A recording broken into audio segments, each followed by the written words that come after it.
ফজিলাতুন্নেসাকে না পাওয়ার ব্যথায় বেদনা ভেজা বহিঃপ্রকাশ কাজী মোতাহার হোসেনের কাছে লেখা কবি নজরুলের একটি চিঠি। 15 জলিয়াটোলা স্ট্রিট, কলিকাতা, 8/3/28 সন্ধ্যা। প্রিয় মতিহার, পরশু বিকালে এসেছি কলকাতা। উপরের ঠিকানায় আছি। ওর আগেই আসবার কথা ছিল, অসুখ বেড়ে ওঠায় আসতে পারিনি। 2-4 দিন এখানেই আছি। মনটা কেবলই পালাই পালাই করছে। কোথায় যাই ঠিক করতে পারছি না। হঠাৎ কোনোদিন এক জায়গায় চলে যাব, অবশ্য 2-10 দিনের জন্য। যেখানেই যাই আর কেউ না পাক, তুমি খবর পাবে। বন্ধু, তুমি আমার চোখের জলের মতিহার, বাদল রাতের বুকের বন্ধু। যেদিন এই নিষ্ঠুর পৃথিবীর আর সবাই আমায় ভুলে যাবে, সেদিন অন্তত তোমার বুক বিঁধে উঠবে। তোমার ওই ছোট্ট ঘরটিতে শুয়ে, যে ঘরে তুমি আমায় প্রিয়ার মতো জড়িয়ে শুয়েছিলে, অন্তত এইটুকু সান্ত্বনা নিয়ে যেতে পারবো। এই কি কম সৌভাগ্য আমার। কেন এ কথা বলছি শুনবে। বন্ধু আমি পেয়েছি, যার সাক্ষাৎ আমি নিজেই করতে পারবো না। এরা সবাই আমার হাসির বন্ধু, গানের বন্ধু, ফুলের সওদার খরিদ্দার। এরা অনেকেই আমার আত্মীয় হয়ে উঠেছে, প্রিয় হয়ে ওঠেনি কেউ। আমার জীবনের সবচেয়ে করুণ পাতাটির লেখা তোমার কাছে লিখে গেলাম। আকাশের সবচেয়ে দূরের যে তারাটির দীপ্তি চোখের জলকণার মতো ঝিলমিল করবে, মনে করো সেই তারাটি আমি। আমার নামেই তার নামকরণ করো। কেমন?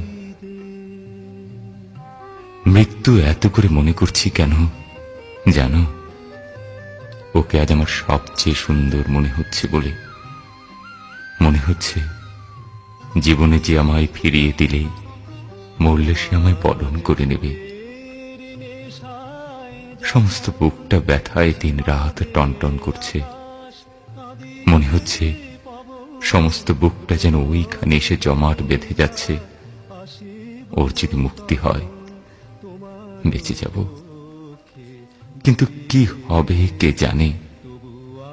তোমার চিঠি পেয়ে অবধি কেবল ভাবছি আর ভাবছি, কত কথা কত কি, তার কি কুল কিনারা আছে।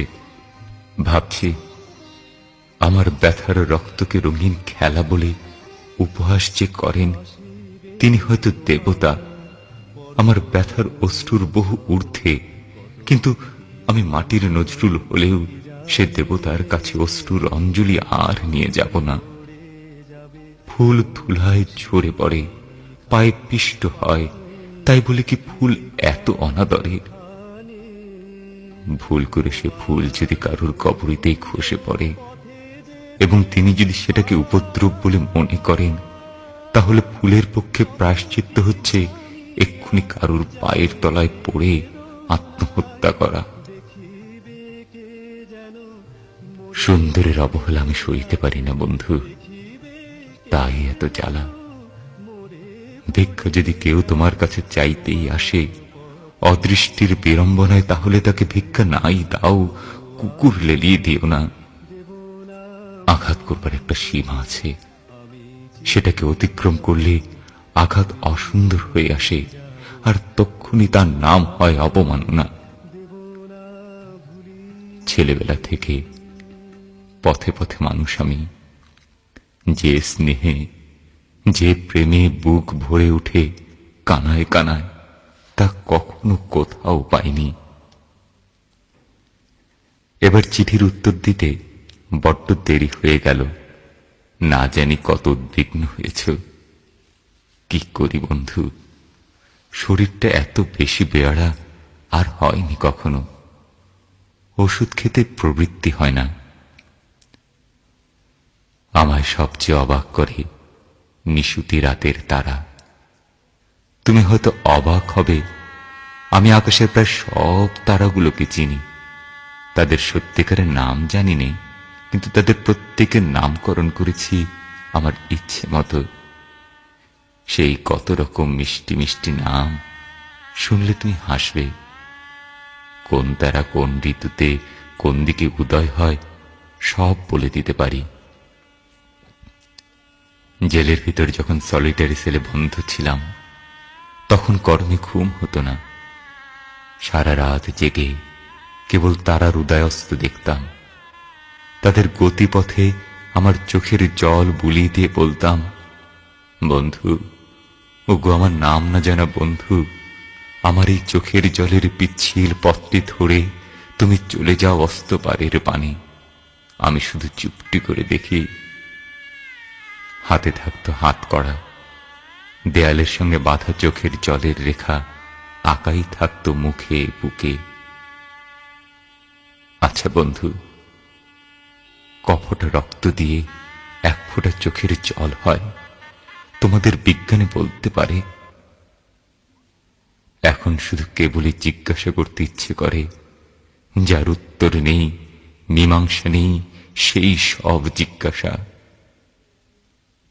যেদিন আমি ওই দূরের তারার দেশে চলে যাব, সেদিন তাকে বলো এই চিঠি দেখিয়ে সে যেন দুফোঁটা অশ্রুর দর্পণ দেয় শুধু আমার নামে।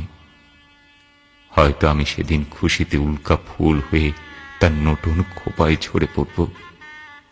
তাকে বলো, বন্ধু, তার কাছে আমার আর চাওয়ার কিছুই নেই। আমি পেয়েছি, তাকে পেয়েছি, আমার বুকের রক্তে চোখের জলে। আমি তার উদ্দেশ্যে আমার শান্ত স্নিগ্ধ অন্তরের পরিপূর্ণ চিত্তের একটি সশ্রদ্ধ নমস্কার রেখে গেলাম। আমি যেন শুনতে পাই সে আমার সর্বান্তকরণে ক্ষমা করেছে। ফুলের কাটা ভুলে গিয়ে তার ঊর্ধ্বে ফুলের কথাই যেন সে মনে রাখে। ঘুমিয়ে পড়েছিলাম, স্বপ্ন দেখে জেগে উঠে আবার লিখছি, কিন্তু আর লিখতে পারছি না ভাই। চোখের জল, কলমের কালি দুই শুকিয়ে গেল। তোমরা কেমন আছো জানিও। তার কিছু খবর দাও না কেন? নাকি সেটুকু মানা করেছে?